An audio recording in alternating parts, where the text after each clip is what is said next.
Le monde du transport est une source inépuisable d'innovation, de belles histoires et de découvertes. Dans ce podcast, nous vous proposons de partir à la rencontre de celles et ceux qui imaginent, conçoivent et façonnent le transport routier d'aujourd'hui et de demain. Tous unis autour de la même passion, ils sont conducteurs, techniciens, chefs d'entreprise ou salariés Volvo. Un truc à vous dire ?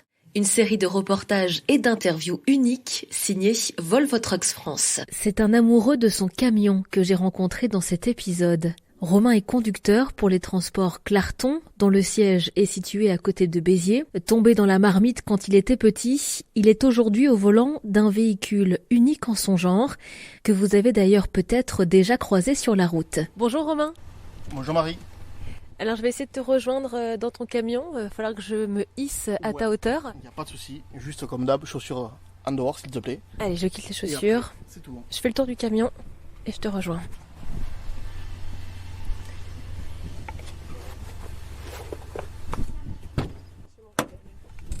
Allez, on grimpe, toujours monter devant, Toujours. Comme on descend, c'est ça hein. Comme sur une échelle. Ah ouais, c'est magnifique. Non mais c'est incroyable cet endroit. On est dans un univers en fait, on est complètement plongé dans l'Angleterre du début du XXe siècle. C'est le but, ouais. C'est David, celui qui a fait l'intérieur, qui lui est parti vraiment sur le tissu Burberry et tout ça pour se replonger par rapport à la peinture et à cet univers des années 1920, 30, et etc. Donc il y a du cuir, c'est molletonné, il y a même une bouteille de whisky, deux même. Deux bouteilles de whisky des Peaky Blinders justement, qu'ils ont produit après pour la série. Justement pareil, le préparateur a réussi à nous choper 2 bouteilles pour les mettre à l'intérieur. Donc c'est très propre évidemment, on est en chaussettes, on peut le dire. Ça c'est la règle d'or pour monter dans ton camion Romain. C'est la règle d'or tout court, ouais. Je suis un peu maniaque on va dire. Donc, ouais, le but du jeu c'est chaussettes, c'est pas de poussière, c'est même si c'est très compliqué à tenir, mais... Tu passes beaucoup de temps à l'entretenir parce qu'un état comme celui-ci pour ton camion, c'est l'état quotidien, donc... Ouais, ça c'est l'état quotidien, ouais. C'est tous les jours, c'est minimum 1 heure, ouais, c'est 1 heure de lavage ou de nettoyage par jour. Tous les jours. Tous les jours. Ouais, c'est... Aspirateur, poussière, tout. C'est pas aspirateur, mais soufflette, même soufflette c'est à chaque fois que je m'arrête, parce que, ouais, le volant, c'est à chaque fois que je conduis, c'est assez récurrent, ouais. Alors, je regarde les détails, hein, parce qu'il y en a de partout en fait. Il n'y a pas un bouton finalement qui est d'origine, on pourrait même dire. Il n'y a aucun bouton, tout a été repeint, enfin trempé dans l'hydrodip. Tout a été recouvert. Il n'y a pas un morceau qui n'a pas été peint, qui n'a pas été refait. Donc là, on est sur un aspect bois pour les boutons. Aspect bois, aspect vieilli, comme pour les boutons, pour le volant et les commodos. Après, tout est cuir, tissu et peinture. Alors en fait, l'idée, c'est qu'on soit plongé dans cette Angleterre du début du XXe siècle. C'est l'esprit de la série Peaky Blinders. Ouais, c'est ça. C'est vraiment cet esprit assez vieux, mais qu'on aime beaucoup, que ce soit mon patron ou moi, et c'est pour ça qu'on a choisi ce thème. Mais ouais, c'est vraiment cet esprit vieillot, entre guillemets, mais qu'on aime beaucoup. Cette série, alors tout le monde ne la connaît pas, elle raconte quoi ? C'est un univers, qu'est-ce qui t'a plu dans Peaky Blinders ? C'est un univers, ouais, c'est un peu les voyageurs qui étaient en Angleterre et qui sont partis à la guerre et qui sont revenus, donc qui ont été très meurtris par cette guerre et tout ça. Mais qui restent toujours dans le trafic, la contrebande et tout ça, et qui survolent là-dessus et qui se tirent leur épingle du jeu. Est-ce qu'il y a un lien avec le métier de transporteur, le métier de conducteur comme toi ? Conducteur, oui et non, mais c'est surtout qu'ils font transiter la marchandise par les bateaux, par les péniches et tout ça. Et un peu le clin d'œil de voyageurs aussi. Et donc forcément, t'es un peu là-dedans aussi. Alors ouais. c'est pas la même marchandise. Non, c'est pas la même marchandise, le même confort surtout. Parce qu'à l'époque, les roulottes, c'était autre chose. Mais non, c'est vrai que là, c'est tout confort. Toute cette préparation, je sais pas comment on peut l'appeler d'ailleurs, parce que c'est une customisation de ton camion. Ouais, c'est une préparation intérieure du camion, en plus de l'extérieur, qui a été fait justement pour finir le camion, qu'on l'avait fait après.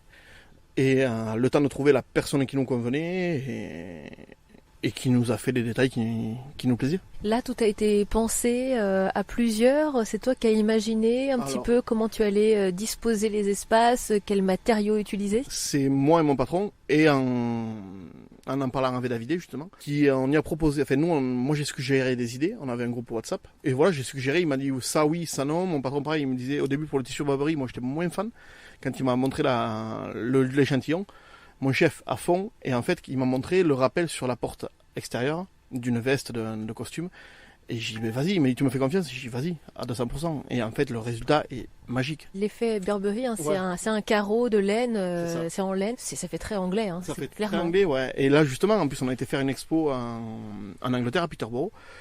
Et il y en a beaucoup, justement, qui ont des rideaux, qui ont des intérieurs de ce style-là. C'est un camion unique que tu conduis, qui est un petit peu ta seconde maison, en quelque sorte. Ouais, rigolant, comme on disait, c'est même ma première maison, parce que je passe plus de temps là-dedans que chez moi. Moi, c'est un rêve de gosse qui s'est réalisé et que j'en profite tous les jours. Tu en fais profiter aussi toute une communauté parce que tu es très actif sur les réseaux sociaux, Romain. Alors, la star, c'est pas toi, c'est le camion. Hein. C'est ça. La star, c'est pas moi, c'est le camion. Bêtement, je me suis essayé sur TikTok, je regardais, et puis j'ai dit, je vais poster une vidéo. Et la première vidéo a de suite marché, a fait des millions de vues. Je crois qu'on est à 4 millions de vues sur la première. Et c'était sur quoi la vidéo? Sur le camion. Je fais juste un tour du camion, je filme juste un tour du camion et de suite ça a pris des proportions inimaginables et je me retrouve avec presque 70 000 followers sur TikTok. Et j'ai pas compris. Là-dessus, c'est vrai. Il y a beaucoup d'engouement pour le camion et pour la peinture et ça fait plaisir. C'était impossible de réaliser ce rêve-là pour toi sans l'aide et le soutien de ton entreprise et de ton patron. Ah ben moi, c'est mes patrons et qui est aussi un ami d'enfance, mais qui voulait faire un camion décoré. Moi, c'était un rêve de gosse, on en a toujours parlé. Et il m'a dit, un jour, je t'en ferai un et il est là. On a cherché pendant un moment un thème, puis on a découvert la série. Moi, c'est un ami qui m'a fait découvrir la série. Je l'ai fait découvrir à mon patron. Et ça s'est décidé, mais ça a été fluide, quoi. Il m'a dit, on y va. Et voilà, banco. Donc ce projet assez fou, il a vu le jour quand? Il est né quand finalement? Il est né dans nos têtes 2020, quand il a commandé le camion. Et on s'est mis d'accord pour les équipements, pour tout ça. Parce qu'il m'a demandé ce que moi je voulais. Lui, il a mis ce qu'il voulait aussi. Et c'est parti de là. On avait choisi le thème, le peintre. Il avait déjà été voir le peintre en amont, qui était fan aussi du thème. Et puis en avant. Ça aide, forcément. Ouais, ça aide à avoir un thème qui est apprécié, que lui il a très bien peint parce qu'il a adoré ce qu'il a fait. Même si au jour d'aujourd'hui, connaissant Laurent et que j'adore Laurent, il ne peut plus le voir. Il y a tellement passé de temps, il y est resté 4 mois dessus à peindre tous les jours, quasiment. Ça c'est l'extérieur qu'on ira voir après pour bien déterminer, détailler tout ce qu'il y a sur le camion. D'ailleurs, il attire énormément les regards, j'imagine, sur la route, ce camion. Ouais, c'est ce qu'on disait. Ouais, sur la route, il attire beaucoup les regards. Limite à avoir des accidents parce qu'il y en a certains que quand on te double ou autre, ben, ils prennent le téléphone, puis ils font des embardées, c'est limite, il faut klaxonner pour pas se faire rentrer dedans, juste au moment, et voilà, mais juste pour filmer ou prendre une photo du camion. Et tu fais rentrer les gens, là aujourd'hui j'ai la chance de pouvoir monter dans le camion, mais est-ce que tu fais monter les gens dans le camion? Non, il n'y a personne qui monte dans le camion. Avec l'intérieur, il y a des barrières qui se mettent au poignet, et il n'y a personne qui monte dans le camion. Voilà, je suis assez strict là-dessus. Comment tu es tombé dans ce métier de conducteur? Parce que tu es à la fois passionné par la série, passionné aussi par ton métier. Ben, c'est un peu comme, rigolant, c'est un peu comme Obélix. Je suis tombé dedans étant petit, mon père a toujours fait ça. Donc j'ai toujours connu mon père rouler et repartir la semaine. Et puis à l'époque, c'était d'autres temps de trajet et tout ça. Mais ouais, on est tombé là-dessus et puis en avant. Et puis après, je sais pas, j'ai même pas choisi quoi. C'était comme ça. C'était... Je veux conduire les camions comme papa. Et aujourd'hui, ça prend encore une autre dimension parce que ce camion, il est comme tu l'as toujours rêvé en quelque sorte. Ben, à l'adolescence, après, j'ai pris plaisir et j'ai pris goût au camion décoré. Et aujourd'hui, ben, j'ai un camion décoré comme j'adorais aller voir dans les expos quand on était jeune, on va dire. Et aujourd'hui, c'est toi qui exposes ton camion. Ouais, c'est moi, entre guillemets, le vieux qui expose mon camion. C'est ça, ouais. Et tu parcours beaucoup la France, l'Europe pour l'exposer, pour remporter des prix aussi peut-être? Ouais, alors pas pour remporter des prix, mais surtout pour l'exposer. On a été là exceptionnellement à Peterborough parce que c'était la dernière depuis 20 ou 25 ans. C'était le dernier rassemblement à Peterborough qui était assez connu en Europe avec plus de 2000 camions. On y a été, on n'a pas été pris pour le concours parce que nos amis anglais sont assez chauvins, mais ils ont raison. Et voilà, donc, mais on en a pris plein les yeux. Nous encore, on en a pris plein les yeux. C'est une autre façon d'équiper les camions et voilà. Quand tu montes dans ce camion et que tu pars en mission, qu'est-ce que tu ressens quand tu es au volant de ce camion exceptionnel et unique? Bah, t'as la banane. Tu peux pas dire autrement. Tu pars, t'as toujours le sourire. Même quand ça va pas, ben, ça va toujours. Mais de toute façon, t'as le sourire aux lèvres depuis le début de cette interview. Ouais, ça se voit. C'est ça.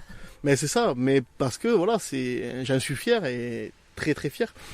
Mais ouais, le moindre truc, c'est voilà, je suis content. Tu travailles depuis combien de temps dans cet univers-là? Dans cet univers-là, alors ça va faire 18 ans que je roule. Et ça fait plus de 14 ans que je travaille pour Alexandre et avec lui. Donc ouais, ça commence à faire un peu. Ouais. Qu'est-ce que tu transportes? Au jour d'aujourd'hui, beaucoup de produits frais. Donc tout ce qui est alimentaire, des fruits et légumes, de la viande, du poisson. Et comment tu arrives à jongler avec ta vie professionnelle, les réseaux sociaux et la communauté qui est en demande d'actualité, de vidéos sur le camion? Tu arrives à mener tout ça de front? Bah, j'arrive, oui, parce que ça se fait entre guillemets tout seul. C'est surtout eux qui font tout seul, parce que moi j'y suis pour rien. Je poste de temps en temps une photo du camion, une vidéo, ou voilà, mais ça se fait tout seul, quoi. Là-dessus, c'est l'engouement se fait tout seul, quoi. Et tu donnes des conseils justement. Tu nous expliquais que tu entretenais beaucoup ton camion, au moins 1 heure par jour. Est-ce que tu utilises des produits en particulier? Est-ce que tu fais des essais? Est-ce que tu recommandes aussi des choses à ta communauté? Ben moi, j'ai cherché un moment des produits qui me convenaient. Et maintenant, je les ai trouvés. C'est vrai que je travaille avec une marque américaine qui est distribuée en France. Et quand on me demande surtout avec quoi tu nettoies ça, comment tu fais pour nettoyer ça et ci et ça, c'est vrai que là-dessus je cache pas. Et puis c'est vrai que j'ai aucune commission avec mes produits et tout ça, mais je les recommande parce que c'est de très bons produits et qui vont super bien, quoi. Donc voilà. Et c'est ça que veut savoir ta communauté, c'est ça qu'elle attend de toi. Qu'est-ce qu'elle te demande? Quels sont les échanges, les retours que tu peux avoir avec elle? Honnêtement, je me suis pas spécialement posé cette question-là. Mais c'est surtout pour le camion et tout ça. Après, c'est rien à voir avec le nettoyage et tout ça, même si je suis un peu maniaque. Mais non, ça se fait tout seul. Vraiment, c'est vraiment le camion, quoi. Et qu'est-ce que tu aurais envie de dire à tous ces conducteurs qui auraient envie d'avoir comme toi un camion qui soit à leur image ou complètement adapté et customisé dans un univers? C'est quoi les mots pour convaincre son patron? Alors les mots pour convaincre son patron, moi je pense que c'est surtout que ça fait 26 ans d'amitié qui est derrière, ça aide. Je pense que ça aide beaucoup pour convaincre mon patron et avoir un patron passionné. Ça c'est agréable aussi. Ce camion, Romain, tu dors souvent dedans? Tu dors quasiment quotidiennement? Je dors quotidiennement dedans puisque je pars à la semaine. C'est aussi l'avantage d'avoir un Volvo mais un XXL, c'est-à-dire d'avoir un grand lit, un peu comme à la maison. Quand on dort la semaine dedans, c'est vraiment très agréable. Tu as pu choisir ton camion avec ton entreprise? Ouais, j'ai choisi oui et non. C'est mon patron qui voulait. Moi, je suis fan de Volvo, donc je voulais qu'on reste chez Volvo. Et après, il m'a dit, écoute, pourquoi pas essayer un XXL. Et j'ai dit, écoute, avec plaisir. Moi, ça me fait un grand lit, donc c'est vrai que ça fait plus de place pour dormir. Ouais. Effectivement, c'est plus confortable. Ouais. Il y a un autre détail qu'on ne peut pas voir, on va essayer de l'entendre, c'est que tu as des enceintes très particulières. En fait, je voulais avoir un bon son pour quand on roule des heures et des heures. Et David nous a remodelé toutes les portes pour installer du son dans les portes, dans la couchette et dans le coffre extérieur. On peut voir ce que ça donne? On peut.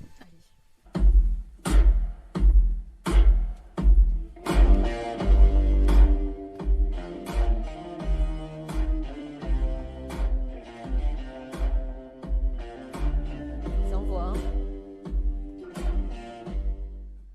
Là, pour les fans de Peaky Blinders, ça doit leur parler. Ouais, ça leur parle un peu. C'est la BO des Peaky et qui est très très agréable. Il y a un peu de tout. Pour rouler, ouais, c'est vraiment très agréable. Alors, ça vibre, hein. Vous ne pouvez pas le ressentir, mais là, on avait à fond les basses et du coup, on est dedans là. Hein. On est dedans, mais on est loin d'être à fond. C'est ça le problème. Ah oui. Donc il y a encore un peu de détente, d'accord. Ouais, on vous épargne le son à fond, mais ça, on voit déjà pas mal. Hein. Ouais, non, c'est vraiment très agréable. Toi, du coup, quand tu roules, t'es immergé, t'es dans cette ambiance complètement dans les... Ouais, dans une bulle. C'est ça, je suis dans ma bulle et voilà, je roule et je me régale. On va descendre pour découvrir l'extérieur du camion, parce que dehors il y a beaucoup de choses à découvrir. Il y a un travail qui a été fait qui est magnifique sur le dessin, la peinture du camion, toujours dans le thème Peaky Blinders. Donc on va remettre les chaussures et on se retrouve dehors. Allez. Je vais y arriver. Dans l'autre sens, hein, je descends. Dans l'autre sens, ouais. Ça éviterait. Ça évite la cascade. Donc on descend dans ce sens. Je vais jamais y arriver en fait. Avec le micro, oula. J'aurais dû t'écouter, mettre des chaussures qui s'enlèvent et qui se mettent facilement. C'est mieux. J'ai un peu galéré, effectivement. Alors on va tout fermer les portières, c'est quand même mieux quand tout est fermé. Et là, si on ne connaît pas Peaky Blinders, on ne peut pas comprendre. Non, c'est vraiment tous les visages, tous les personnages de la série ou quasiment qui ont été représentés sur la peinture par Laurent. Laurent, c'est celui qui... Laurent, c'est le peintre. C'est le peintre. Ouais. Laurent, c'est celui qui a tout peint, qui est basé à Huchot et qui a gardé le camion pendant 4 mois pour faire tout ça. Donc là, on a le personnage principal avec tout son clan. Toute sa famille, parce que c'est même pas un clan, c'est une famille. Donc il y a le personnage principal qui est Tommy. Après il y a Arthur, il y a sa tante, etc. Les détails sont saisissants, c'est vraiment, c'est très précis comme travail là qu'il a fait. Il a été très loin, parce que même dans le regard et dans les... on a l'impression vraiment qu'il est là, qu'il nous regarde. Il a été très très loin dans les détails, dans les montres à gousset. C'est Laurent. C'est aussi un travail sur les pièces qui ont été choisies à l'extérieur. Il y a un travail sur l'équipement extérieur, mais on est resté soft entre guillemets, pas mettre trop pour que la peinture prenne toute sa place et se retrouve et que ce soit l'élément principal. Il y a un klaxon quand même à l'ancienne. Ouais, il y a les klaxons à l'ancienne. Ouais. Tu nous fais visiter un petit peu, alors il l'a signé Il l'a signé, ouais, avec la date et sur le nom de son entreprise. Et après, il a peint là, derrière, le gros personnage de Tommy avec Arthur en fond. Waouh, c'est magnifique. Il a très très bien travaillé. Il a mis le temps, ça on peut pas lui dire, mais il a très très bien bossé. Il a fait un travail de... Pour lui, c'est habituel de peindre des camions ou est-ce que pour lui c'était un chantier un petit peu hors norme que tu lui as demandé? Non, lui il fait que peindre les camions. Et c'est Alex qui a été le voir, il peint beaucoup de camions et quasiment que de ça. Mais... il choisit aussi suivant les thèmes, tout ça, parce qu'il y a des thèmes qui ne lui plaisent pas, il ne se sent pas de les faire parce que voilà, il ne sera pas aussi bon comme il t'a dit que sur celui-là ou sur un autre, sur certains. Comment vous vous êtes mis d'accord sur quelles images, est-ce qu'il allait peindre, quel personnage? Ça a été un long débat? Ça a été moi non, parce que j'ai eu la surprise entre guillemets, c'est mon chef qui a tout géré là-dessus. Et voilà, donc c'est lui qui allait le voir, qui a proposé, qui voulait tel personnage là et là. Et après, il a laissé quand même main libre pour tout ce qui est fond, pour tout ce qui est autre, on va dire. Oui, il s'est amusé à faire des ambiances derrière. Il a vraiment fait un décor parfait, pour le coup. Ouais. Il a vraiment fait le décor old school, les rues, puisque derrière les personnages, on voit les rues, on voit les chantiers de Birmingham, et etc. Et on retrouve la fameuse bouteille de whisky, la fameuse Peaky Blinders, qu'on retrouve dans ton camion. Ouais. C'est ça, c'est exactement ça. Puisque ils font aussi du whisky, du rhum et du gin dans la série. Tout est noir sinon, c'est très sobre finalement. Ouais, très sobre, très classe qui va. Mais la série est assez sombre, donc c'est vrai que c'est pour rester en raccord avec la série en elle-même, qui est très sombre. On continue le tour ? Allez. Avec des feux très particuliers aussi. Avec des feux ronds, ouais, un pare-choc et des feux ronds qui restent assez sobres aussi. Pas beaucoup de feu, pas beaucoup de lumière, on voulait ça. Pour pareil, laisser place à la peinture. Et une bavette marquée sur les Peaky Blinders qui rappelle la série justement. Ça, on a le droit de faire ça? On a le droit, oui, la bavette, oui. Les plaques un peu moins, avec l'écriture des Peaky Blinders. Mais bon, on reçoit quand même les PV, donc ils nous embêtent pas trop. Oui, parce que la plaque, elle n'est pas conventionnelle. Elle est bien là, mais pas conventionnelle. Elle est bien là, elle n'est pas conventionnelle, non, parce qu'elle avait l'écriture justement de la série des Peaky, tout simplement. Donc c'est pas grave, on préfère prendre les amendes. Pour le moment, je n'en ai pas pris. Donc voilà. Mais je dis bien pour le moment. Et là, on passe sur... alors moi, je connais pas les personnages de la série, donc il faut que tu m'expliques qu'est-ce qu'on voit de ce côté-là. Alors on voit les 3 frères, Tommy, Arthur et John. Leur tante au-dessus, qui est aussi un des personnages principaux. Et en haut, on voit un des vilains, mais qui n'est pas un vilain, qui est Alfie Solomon, qui est joué... par Tom Hardy, qui est très très bien joué, mais voilà, ouais, il faut vraiment regarder la série pour vraiment comprendre après la relation. Il y a des détails sur les images, toi tu te retrouves dans la série quand tu regardes ton camion? Pas spécialement, mais c'est vrai que c'est une série que j'ai adorée et ça donne presque envie de vivre 100 ans en arrière. De ce côté-là aussi, on a l'ombre de l'acteur principal avec une cigarette dans la bouche, écrit en gros Peaky Blinders, au moins on sait où on est. En fait, qu'on te double ou pas, qu'on soit devant, derrière, on a un camion qui est donc à l'image de Peaky Blinders. C'est ça, partout où on se trouve, on voit du Peaky, ouais. Que ce soit devant, que ce soit derrière, puisqu'il est peint aussi devant, donc non, on le retrouve partout.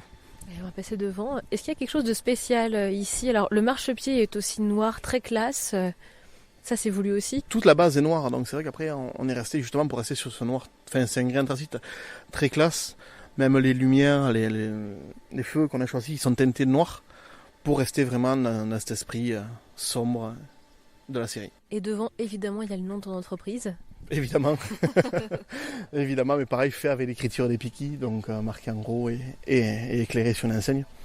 Et il y a aussi la peinture devant avec toujours la tante et la femme d'Arthur Shelby. Tu ne t'en lasses pas de ce camion? Non, je m'en lasse vraiment pas, même c'est... Bon, je reviens toujours au nettoyage et tout ça, mais c'est vrai que quand je le nettoie au gant et tout ça, mais c'est vraiment toujours un régal, quoi.